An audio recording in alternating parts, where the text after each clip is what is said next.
Muchas gracias por la presentación, muchas gracias por invitarme a los organizadores. Estoy muy contenta de estar aquí en este evento que me parece tan importante, de tanta relevancia.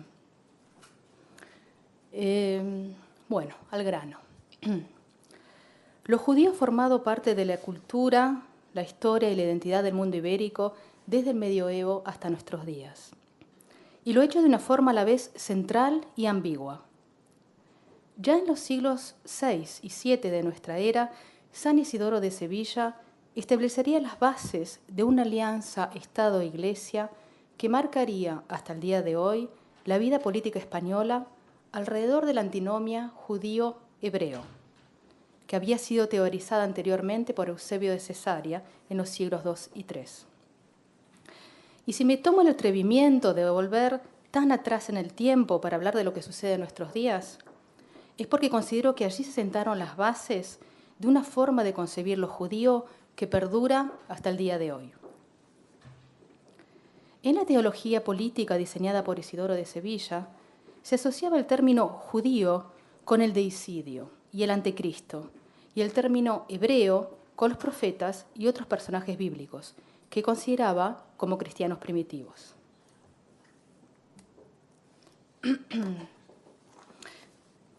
Esta distinción, donde se ve lo... aquí está. Esta distinción cumplía un rol esencial en su proyecto político, ya que con el fin de reforzar la legitimidad de la monarquía hispanogoda, buscaba en cierta forma demostrar que los visigodos eran descendientes directos del bíblico Magog, hijo de Jafet y nieto de Noé, y herederos legítimos de los reyes hebreos David y Saúl. Por otro lado, y significativamente, Isidoro promovió la adopción de medidas antijudías por parte del Cuarto Concilio de Toledo, fundamentadas en el carácter supuestamente contaminado de la sangre judía. Aunque aparentemente contradictorio, este esfuerzo por un lado, establecer una conexión directa entre los reyes hispanogodos y los hebreos, y por el otro, extirpar del seno de la sociedad los elementos judíos supuestamente contaminantes, pone en evidencia el lugar central de lo judío-hebreo en el contexto español. Al igual que el axis mundi o el mítico centro del laberinto, esta dicotomía simboliza en el plano de las ideas los extremos del bien y el mal, el héroe y el monstruo.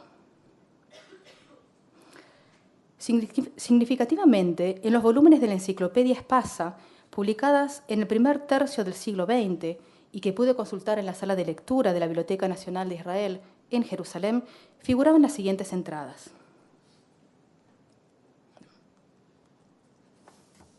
Y lo leo. Hebraísmo, características étnicas de los hebreos.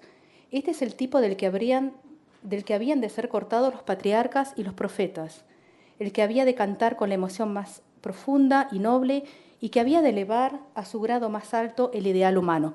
Los acentos no son míos, los copié de... Simplemente dice copiar. Soy consciente de que no es gramaticalmente correcto.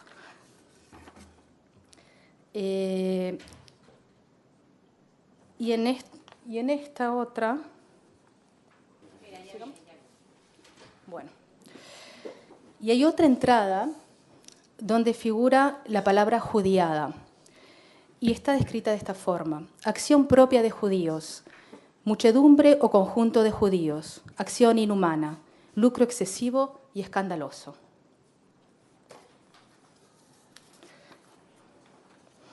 Fíjese que en la definición de hebraísmo aparecía la idea de que elevar a su más grado el ideal humano, mientras que en judiada aparece claramente la noción de acción inhumana. Estas conceptualizaciones ponen en evidencia la presencia de un elemento clave para la reproducción de prejuicios y concepciones antisemitas: la localización de la antinomia judío-hebreo por fuera de los límites de lo humano. Idealización y demonización serían claramente, en este caso, las dos caras de la misma moneda. pudiendo llevar una fácilmente a la otra. Y quiero recalcar que ya la profesora Ruth Fine, en un trabajo que hizo sobre el siglo de oro, la literatura del siglo de oro español, recalca cómo estos conceptos, esta antítesis de judío y hebreo, ha sido registrado y validado por el primer diccionario de la lengua española, el Tesoro de la Lengua Castellana o Española, de 1611, de Covarrubias.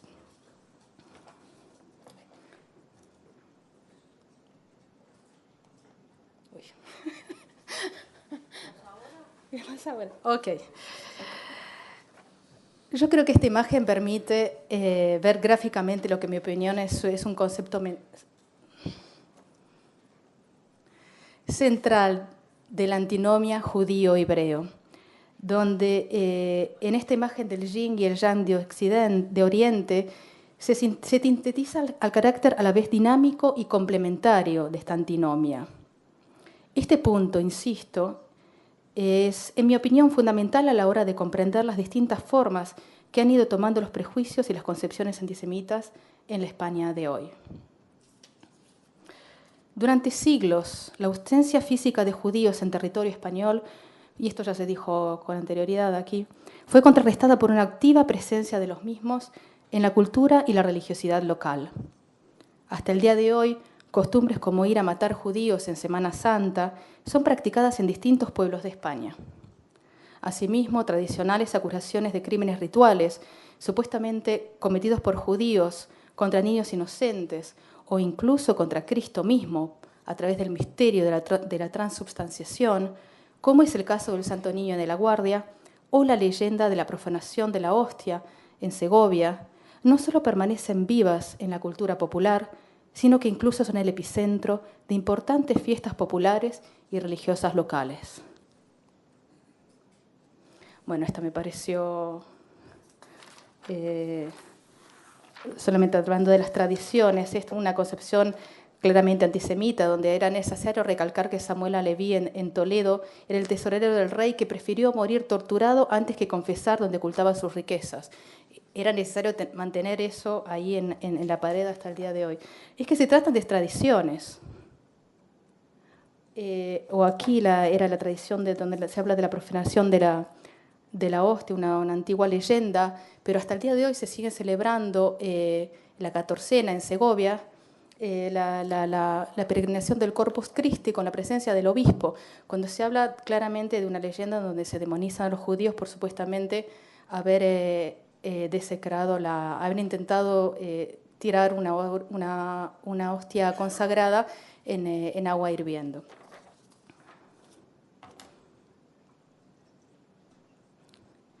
Esto también es de la parte de Sevilla. Y bueno, y la fiesta del año que pasó, se siguen celebrando ceremonias religiosas en honor a libelos de la sangre. Y eso es algo que cualquier persona que desde fuera de España llama muchísimo la atención. Es algo, es algo excepcional en España, este nivel de antisemitismo tradicional, digamos, estas tradiciones, ¿no? Sin embargo, la pervivencia de estas tradiciones antijudías no necesariamente se traduce en una abierta y masiva hostilidad hacia una comunidad judía española que, además de ser poco numerosa, se comporta generalmente con mucha discreción. De hecho, si hay cosas que han permanecido vigentes en España a lo largo de los siglos respecto a los judíos, son más bien ciertas estructuras cognitivas, determinadas formas de percibir o posicionar a lo judío en la concepción del mundo y de la historia, y asociadas a ellas determinadas expresiones e imágenes con las que se ha nutrido el odio antijudío a lo largo del tiempo. Ahora bien, si hay algo que me llama particularmente la atención en el caso de España, es que según una encuesta realizada en el año 2010 por el Instituto de Opinión DIM, aquellos sectores de la población entre los cuales los prejuicios antijudíos están más difundidos son aquellos supuestamente más formados e informados. De acuerdo con los resultados de esta encuesta, mientras que el 58,4% de la población española opinaba que, y cito, los judíos tienen mucho poder porque controlan la economía y los medios de comunicación, claramente se trata de un tópico que es un verdadero clásico del antisemitismo moderno, Entre los estudiantes universitarios, esta cifra alcanza un 62,2%, y entre los que han declarado tener interés por la política, un 70,5%. Por otro lado, los españoles autoidentificados con la extrema derecha tendrían en conjunto una imagen menos desfavorable de los judíos, un 34%, que los que se identifican con la centroizquierda, un 37,7%. Vemos, por lo tanto, que la adopción de motivos o concepciones antisemitas a la hora de interpretar la realidad no es en España un producto exclusivo de la inercia de las tradiciones antijudías, sino además fruto de una elaboración consciente, de un análisis supuestamente racional del mundo contemporáneo. Este fenómeno, por el cual los viejos prejuicios antijudíos de tipo religioso o tradicional pasan por un proceso de secularización, no tiene nada de nuevo. De hecho, forma parte de una ya larga tradición del pensamiento que, armada de argumentos supuestamente racionales y apoyándose en una ética liberal o de izquierdas, ha realizado una verdadera adaptación de algunos de los tópicos fundamentales del antijudaísmo tradicional al contexto político, cultural y filosófico de la modernidad.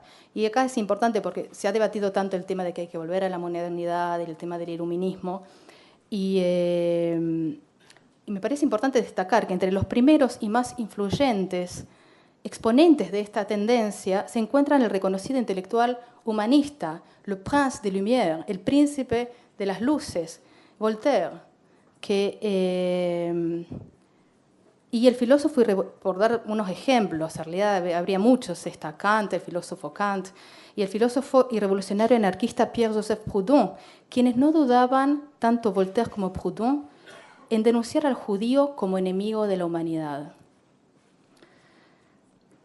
En el caso español puede incluirse dentro de estas tendencias algunas referencias realizadas por el prominente historiador y líder republicano Claudio Sánchez Albornoz, quien en su ya clásico España, un enigma histórico, publicado en 1973, señalaba que los judíos eran naturalmente explotadores e innobles y veían en la persecución de la riqueza el motivo esencial de su existencia.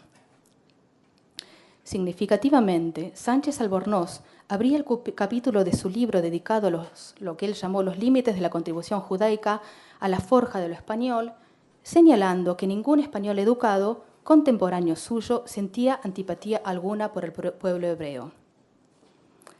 Este doble movimiento en el que simultáneamente se niegan y se refuerzan motivos o perspectivas antisemitas es uno de los rasgos más prominentes de un antisemitismo que busca mostrarse como culto, liberal, de izquierdas o moderno en el mundo de hoy.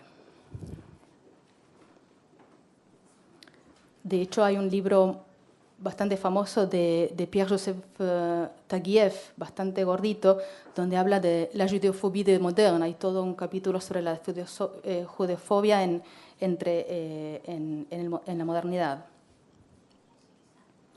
No hay dudas de que la popularidad de que goza el mito antisemita, del control judío de la economía y los medios de la comunicación, en el seno de la población más educada o en aquella que se identifica como de centro-izquierda en la España de nuestros días, está influida por esta tradición del pensamiento. Sin embargo, hay otras dos influencias importantes que merecen ser destacadas. Ambas tienen que ver con la adopción de motivos o tópicos antijudíos como armas ideológicas en la lucha contra el Estado judío, el Estado de Israel, en el marco del conflicto árabe-israelí. También de esto se ha hablado mucho, pero voy a decir muy brevemente.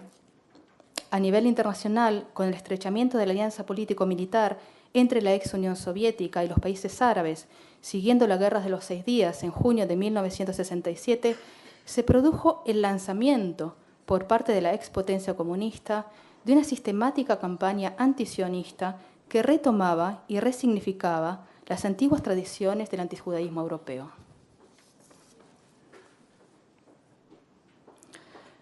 Claro está, esta campaña se nutrió de las profundas raíces que el odio antijudío tenía en Rusia y las demás ex repúblicas socialistas soviéticas.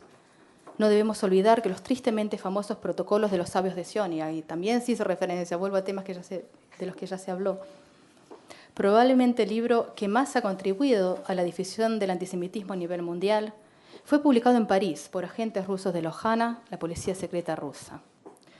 Esta obra, escrita entre 1898 y 1903, presentaba a los judíos como agentes del anticristo, un motivo medieval, es decir, se retomaba los viejos motivos medievales, cuyo objeto era destruir el status quo para así poder dominar el mundo. En ediciones posteriores de la obra, aparecidas en Alemania, los sabios de Sion fueron equiparados a los sionistas, que se habían reunido en el primer Congreso Sionista en Basilea, Suiza, en 1887. Los protocolos fueron entonces considerados como las supuestas actas secretas de esta reunión, cuyas discusiones en realidad fueron públicas. Así, hasta el año 1948, el año del establecimiento del Estado de Israel, los judíos eran acusados de querer dominar el mundo tanto a través de la infiltración comunista como a través de la bolsa. De esto también se habló, pero también es importante que no era solo la extrema derecha o los ultranacionalistas. Había figuras como Mikhail Bakunin, el conocido anarquista, que también tenía una visión similar acerca de este dominio judío que es tanto capitalista como, o financiero como comunista. A partir de ese año, es decir, del año 1948, y con más énfasis a partir de 1967, algunas de las corrientes más influyentes del antisemitismo a nivel mundial pasarían a identificar a los judíos con una conspiración mundial cuyo centro de operaciones estaría en Israel. Así fue como el odio antijudío fue tomando fuerza dentro del discurso llamado progresista o de izquierdas, generalmente bajo la forma del antisionismo.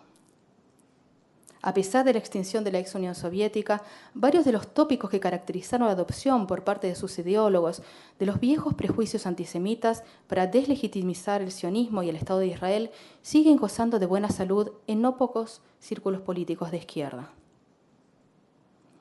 En España, esta tendencia global a utilizar tópicos, prejuicios o estereotipos antijudíos para demonizar a Israel se vio además acentuada por la llamada tradicional amistad hispano-árabe, forjada durante el franquismo, y que en el contexto político del conflicto árabe-israelí históricamente favoreció la difusión de imágenes negativas del Estado judío, tanto a nivel gubernamental como a nivel de la sociedad civil. Uno de los mejores ejemplos era que cuando se fundó una organización llamada la de Amistad Judío-Cristiana en 1962, donde se buscaban combatir los tópicos del antisemitismo cristiano tradicional, muchas veces el gobierno de Franco recibía protestas por parte de los países árabes contra las actividades de esta organización. Este fenómeno, si bien es más prominente en los sectores de izquierda o centroizquierda, puede encontrarse hoy en todo el espectro político español. De nuevo, en el mundo de hoy la difusión de teorías o estereotipos antisemitas está muchas veces ligada a la deslegitimación o demonización del Estado de Israel. No se trata aquí de un evento único o extraordinario, sino de un fenómeno muchas veces ligado a la persistencia de conflictos internacionales. Es común que en el marco de este tipo de situaciones, los aliados de uno u otro bando tiendan a demonizar y deslegitimizar al oponente. Se trata de un fenómeno que pudo verse muy claramente en el marco, por ejemplo, de la Guerra Fría, pero se ven en distintos tipos de conflictos internacionales. Es entre Francia y Alemania también. La diferencia es que en este caso la demonización del Estado judío vino a prolongar una tradición milenaria en el mundo occidental en donde lo judío aparecía asociado a la idea del mal. España no es una excepción. Y aquí también algunos motivos centrales del antijudaísmo tradicional o moderno son usados como lente para analizar el conflicto árabe-israelí. Uy, ¿qué pasó?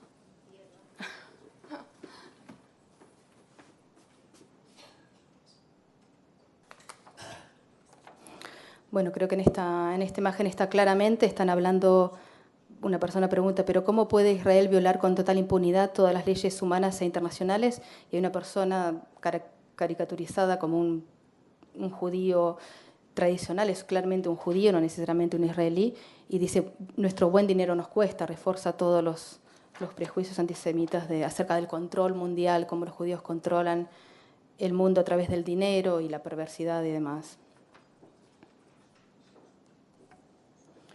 O por el diario, por la revista El Jueves, que es claramente una revista, si de algo no se lo puede acusar es de ser clerical, y sin embargo se retoma, a pesar de ser claramente anticlerical y anti-institución de iglesia, se retoma el motivo del deicidio, del castigo a Cristo para criticar la situación en Gaza o en Cisjordania.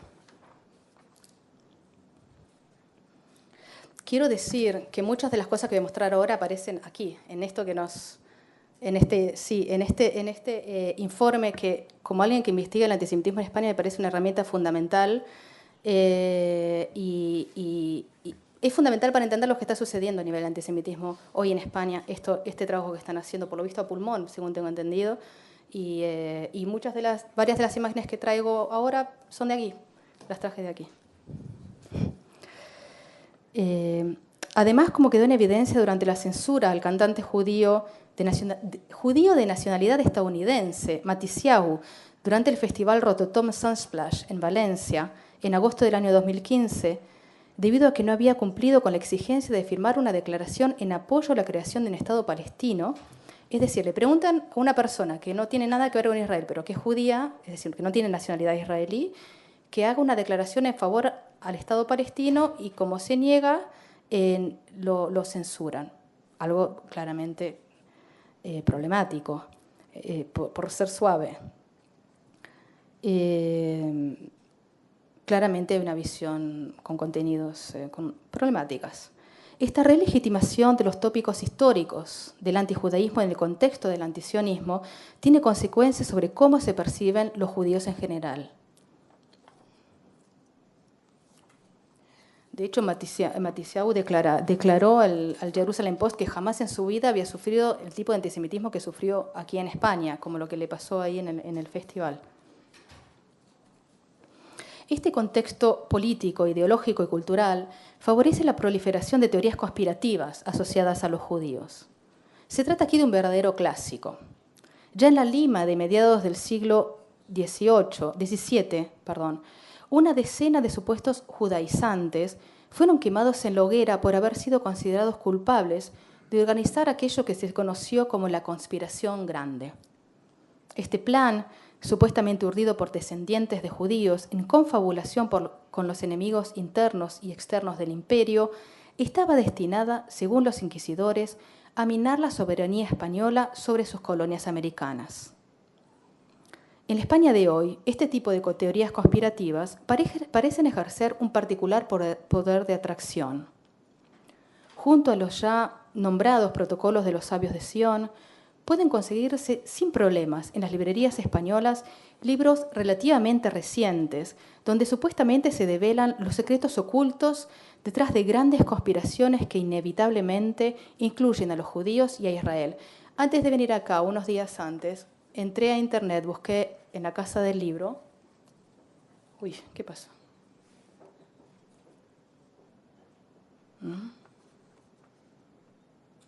Esto así, porque esta es la parte de los protocolos de los sabios de Sion, que hasta qué punto siguen vigente esta noción de los protocolos, ¿no? También esto es del informe último sobre los actos antisemitas que tuvieron lugar en el 2015 y el 2016.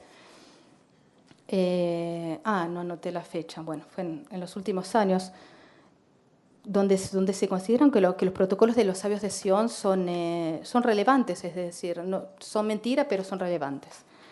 Y aquí, la semana pasada, hace unos días, entré al sitio de la Casa del Libro y quise revisar a ver si había qué tipo de literatura, algún tipo de literatura conspirativa, y encontré sin problema los protocolos de los sabios de Sion,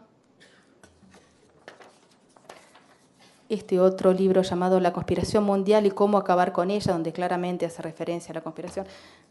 No se ve bien en la imagen, pero hay entre ese torbellino hay también una bandera de Israel. y este. Es decir, y este libro, publicado en el año recientemente, en el año 2012, Sionismo, Iluminados y Masonería. Se cumplen los protocolos de los sabios de Sion y no pude resistir a buscar, la idea de buscar qué era lo que había adentro, ¿no? Entonces se los voy a leer porque de qué se trata el libro, porque me parece que permite ejemplificar la noción de conspiración. Me parece que este es un ejemplo muy claro de eso. La presente obra es un análisis de la conspiración permanente para imponer un nuevo orden mundial en el transcurso de la historia moderna. Se inauguró con el marranismo, inspirador, apoyadura y acomodo de los protestantismos violentos, milenaristas y de los mesianismos hebreos que actuaron contra la Iglesia Católica. Así se conformó el sionismo, tanto el talmúdico como el protestante, antecedentes del sionismo laico y del nazismo. Sigo un poquito más. Esta conspiración permanente alcanzó su madurez con los iluminados de Baviera, los racionalistas y una muy singular manifestación con la masonería egipciana, los mágicos. El estudio de sus manuales, antecedentes de los protocolos de los sabios, ancianos o presbíteros de Sion, es básico para entender los magnicidios y el terrorismo en general. Y sigue esta larga cadena, pero me pareció muy fuerte la forma en la que se entretejen toda la idea del mal, todo el mal en una enorme conspiración, y es un libro publicado recientemente. Y además este señor publicó otras obras en la misma editorial. Es el tercer libro que publica. Esto se puede publicar y se vende y evidentemente tiene éxito. Se llama Guillermo Bujigas Arizkun.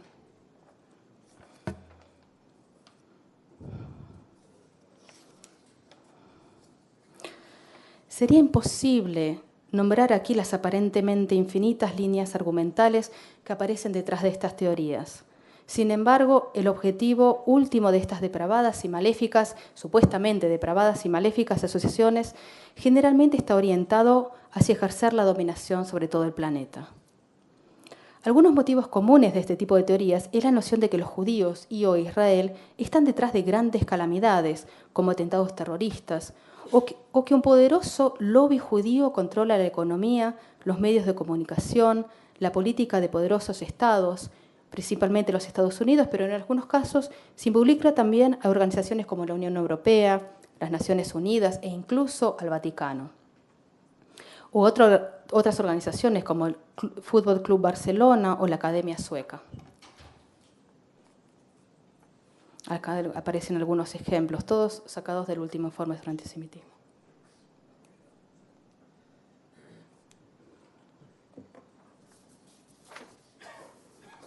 En este caso, Javier Bosch declara: si decidimos que Qatar no es digno de seguir en la camiseta, que sea con argumentos ideológicos o de leyes de oferta y demanda del mercado, y no porque el lobby judío imponga las reglas a nuestro presidente. Ya tuvimos agentes del Mossad en el club durante demasiados años y por ahora no pretendemos ser el Macabí.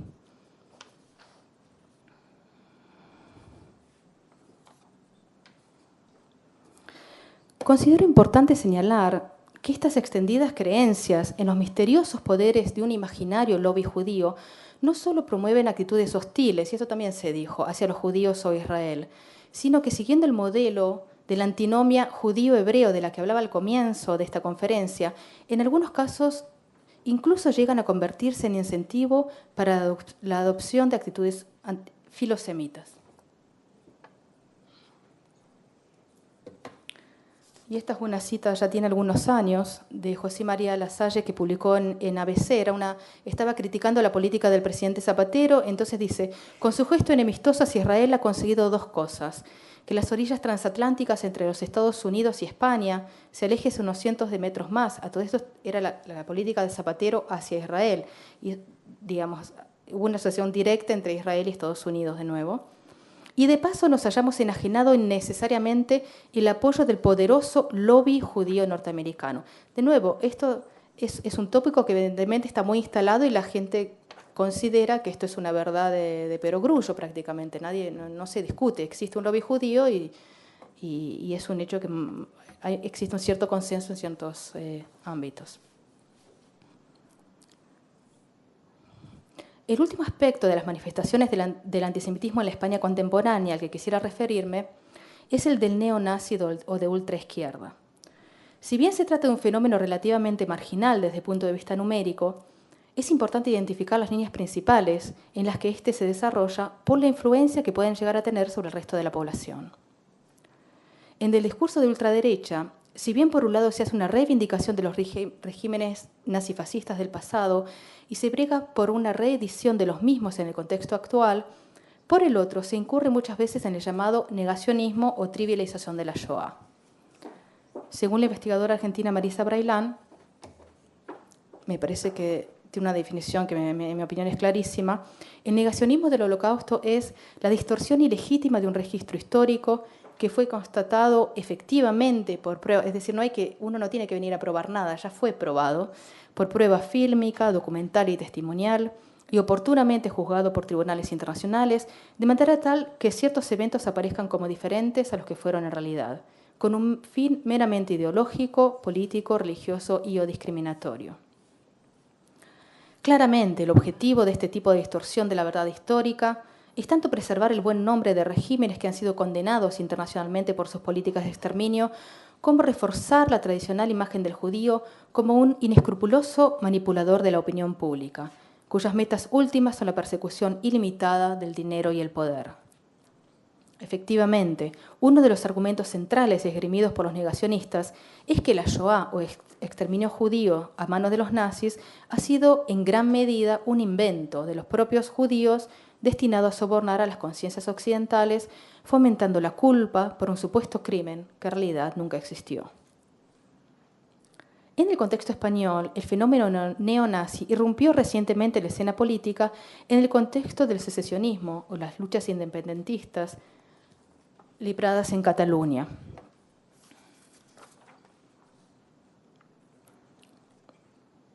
Una vez más se pudo ver cómo ciertas tendencias ideológicas o corrientes del pensamiento que se mantienen y reproducen bajo la superficie, es decir, por fuera del escrutinio del ojo público, salen a la luz en periodos de crisis o luchas políticas de cierta envergadura. Y aquí una vez más pudimos ver el fuerte atractivo que tienen las teorías conspirativas como una especie de llave que permitiría desentrañar las tramas ocultas detrás de los grandes acontecimientos y crisis históricas. Este es un ejemplo en el sitio también, lo busqué hace 3 días. Se autodenomina Revolución Nacional y fue publicado en el año 2014. Esta imagen, que fue publicada hace ya unos años y que desde entonces sigue circulando por Internet, expone en términos gráficos la percepción que algunos sectores de la ultraderecha tienen de la crisis catalana, como una artimaña más de la judiada, la supuesta judiada, para destruir a la nación española. En este caso particular son claros los paralelismos entre esta alianza demoníaca entre distintos líderes, ¿no? Tenemos el socialismo, el catalanismo, está tanto el PP como el Partido Socialista, el rey mismo, el Papa y signos de la francmasonería, de distintos líderes. Esto recuerda el famoso contubernio judeo-masónico izquierdista en boga durante el franquismo. Quisiera concluir diciendo que si todas estas imágenes y percepciones acerca de lo judío han logrado permanecer en España a lo largo del tiempo e incluso sobrevivir a una ausencia de siglos de los judíos de carne y hueso, es porque en muchos casos estas cumplen funciones fundamentales a la hora de estructurar una visión ordenada del mundo. Y a pesar de los importantes avances que se han realizado en las últimas décadas para reincorporar a lo judío y a los judíos en la cultura y la sociedad locales, el atractivo de la antinomia judío-hebreo presente en Iberia desde el medioevo conserva su vigencia en el día de hoy. Esta imagen mistificada de un pueblo que, por un lado, puede llegar a poseer cualidades excepcionales e incluso gozar de una relación especial con el mismísimo Dios, y por el otro es capaz de aliarse con el demonio en persona para socavar y pervertir a las sociedades contemporáneas, sigue siendo, para muchos españoles, y entre ellos muchos jóvenes, un punto de referencia desde donde ver e interpretar el mundo en el que viven. En mi opinión, la única posibilidad de desarticular este tipo de concepciones reside en sacar a lo judío de la órbita de la idealización, incluyendo sus versiones secularizadas o modernas, y devolverlo a la esfera de lo humano. Se trata, en otras palabras, de continuar y profundizar un proceso que ya se ha comenzado varias décadas atrás y que quisiera ejemplificar con el siguiente artículo, publicado por el diario El Mundo hace ya más de 10 años. Lo que dirige el mundo es la firma, the firm, que es el nombre informal del venerable banco de inversión fundado en 1869 por el inmigrante judío alemán nacido Marcus Goldman. Pero, para decepción de los amantes de las teorías conspiratorias, el poder de Goldman no se debe a ningún complot judeo-masónico globalizador. Si el banco de inversión es un semillero de líderes mundiales, lo es por su rentabilidad y eficiencia. En este artículo se toma conciencia de la tendencia propia, una toma de conciencia, se toma conciencia de la tendencia propia a interpretar, en este caso, el éxito de un banco de inversión en términos conspirativos, y se procede a romper esta inercia interpretativa para poder así analizar el fenómeno en términos racionales, concretos y en su dimensión humana. Como escribiera Miguel de Unamuno, y cito del sentimiento trágico de la vida en los hombres y los pueblos de Unamuno. Él escribe: soy hombre, a ningún otro hombre estimo extraño, el hombre de carne y hueso, el que nace, sufre y muere, sobre todo muere, el que come y bebe y juega y duerme y piensa y quiere, el hombre que se ve y a quien se oye, el hermano.